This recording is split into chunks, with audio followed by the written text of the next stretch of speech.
frère, donc je sais, en fait, je décrivais peut-être de manière un peu subjective. C'était un petit frère extrêmement respectueux de ses aînés, très brillant, qui a passé son bac à l'âge de 15 ans, donc qui a fini sa médecine à 22 ans, et bon, qui est allé faire sa spécialisation avec beaucoup de brio. Ça m'a laissé une impression extrêmement forte sur ses maîtres là-bas. Voilà, et puis il a décidé que, en fait, son but c'était de venir ici. Sa raison en fait de vivre, c'était de venir ici apporter ce qu'il a appris aux populations guinéennes. Donc voilà, et il est venu se mettre vraiment au service de ces populations-là, au point de ne pas se prendre en charge lui-même, parce que là, lorsqu'il a été malade, il a négligé en fait les soins, parce qu'il ne voulait absolument pas, disons, laisser le travail qu'il était en train de faire et se coucher. Il a fallu le forcer pratiquement à arrêter tout. Bon, il était déjà assez affaibli. Et bon Dieu l'accueille en son paradis.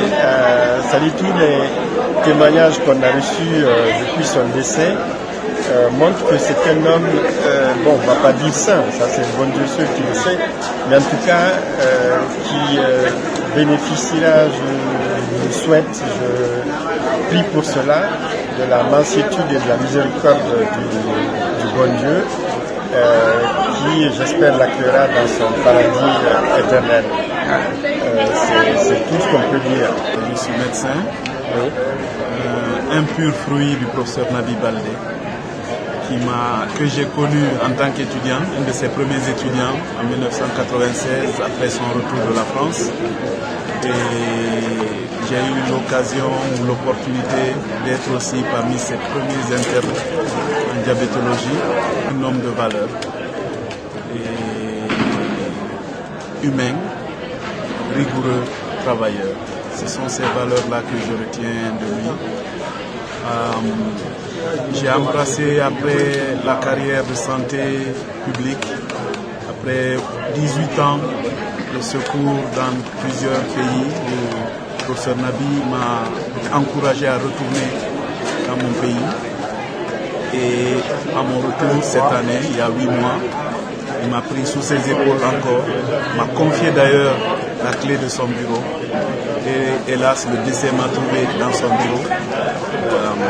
Je dirais que c'est un leader, un chercheur, un papa, un frère, un conseiller. Vraiment, je crois qu'il va nous manquer. Et la meilleure manière pour nous de l'honorer, c'est de vraiment maintenir ses acquis et de continuer ses œuvres, continuer sur la vision qu'il s'est fixée. Voilà, donc toujours travailler, il était infatigable. Donc qu'il repose en paix et que le Tout-Puissant Allah lui l'accueille dans son paradis éternel. Professeur Kamesoko Ali Badra, de la 43e promotion de médecine de l'Université de Conakry, je suis rhumatologue, et élève de notre regretté maître, le professeur Nabi Moussa Baldé. Donc nous sommes là aujourd'hui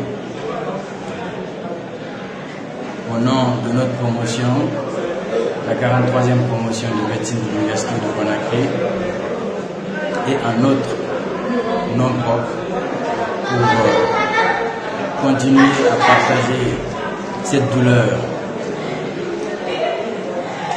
qui nous est parvenue par rapport au décès de notre maître, le professeur Nabi Moussa Baldé, que nous avons connu quand nous étions en 5e année médecine de l'Université de Conakry, parce qu'il était chargé des cours d'endocrinologie, de diabétologie, et c'est auprès de lui que nous avons appris tous les rudiments de cette discipline. Et en ce qui me concerne, c'est quelqu'un qui fait partie des modèles qui m'ont inspiré pour aller dans la carrière de l'enseignement.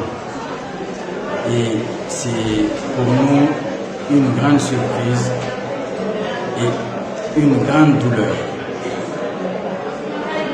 Le fait d'apprendre que notre maître nous a laissés. Et pour cela, nous prions Allah qu'il lui accorde sa miséricorde et qu'il lui accorde le paradis Firdaus. Je suis Dr Ba Amadou, endocrinologue, médecin-chef adjoint du service de diabétologie. Lui, en personne, pour ce que je l'ai vu, il a toujours donné, n'a jamais demandé de l'argent à un malade. On l'accusait de trop voyager, mais il avait a priori formé une équipe qui fonctionnait à merveille. Il avait confiance à son équipe. Dans ses différents voyages, de ramener des médicaments pour ses malades. Surtout l'insuline à l'époque, l'accès était très difficile à l'insuline. Ramener de l'insuline dans chaque voyage, dans une de ses valises, pour donner aux malades. Grâce à sa ténacité, il a mis le pays dans un programme international où ce programme s'appelle Changer la vie des diabétiques, des enfants diabétiques. Il a facilité l'accès aux soins des enfants diabétiques. Les enfants diabétiques, avec ce programme africain, on était le 5e pays qui faisait partie de ce programme.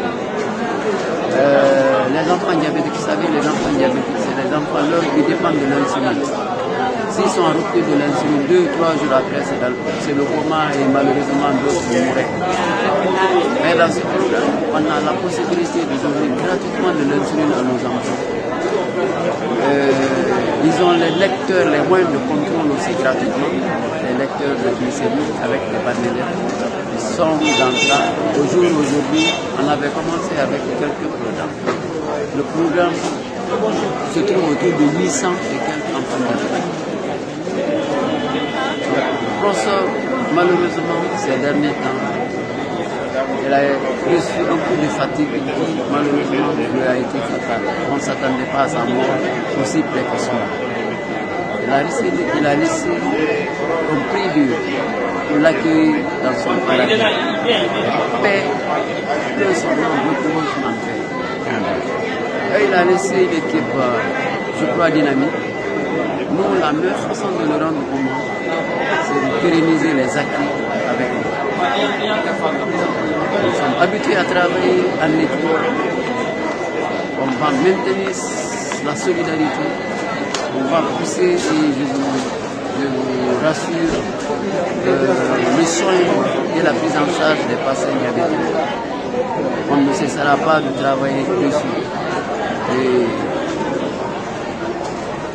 tout homme est mortel. On rend grâce à Dieu. Moi, personnellement, je l'ai côtoyé, je l'ai fréquenté depuis 26 ans. Malheureusement, le lundi, quand ça n'allait pas, les gens m'ont appelé, je suis venu. Et Dieu a fait que le professeur a rendu l'âme dans mes mains. Et je remercie Dieu que Dieu l'accueille dans son paradis. Je suis professeur Assamba, un ami, un frère, un condisciple au professeur Nabou Sabali. J'ai perdu un ami, j'ai perdu un frère, un condisciple, quelqu'un qui a tout donné pour ce pays. Un médecin émérite, qui est le père de la diabétologie en Guinée, qui a sauvé des vies humaines, qui a sauvé des enfants diabétiques, qui a déstigmatisé le diabète. Avant, le diabète était égal à la mort. Un ami nous a montré qu'on peut vivre avec le diabète. Donc, je pense que c'est une immense perte pour la Guinée, pour l'Afrique, pour le monde scientifique en général. Donc, je suis triste, nous sommes tristes, nous sommes en deuil. بسم الله الرحمن الرحيم الحمد لله رب العالمين الرحمن الرحيم مالك يوم الدين إياك نعبد وإياك نستعين اهدنا الصراط المستقيم صراط الذين أنعمت عليهم غير المغضوب عليهم ولا الضالين.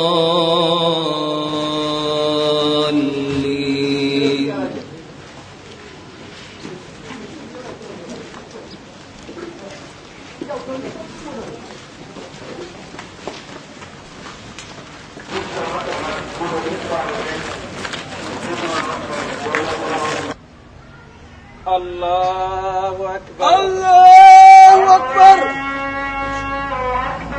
Assalamu alaikum wa rahmatullah.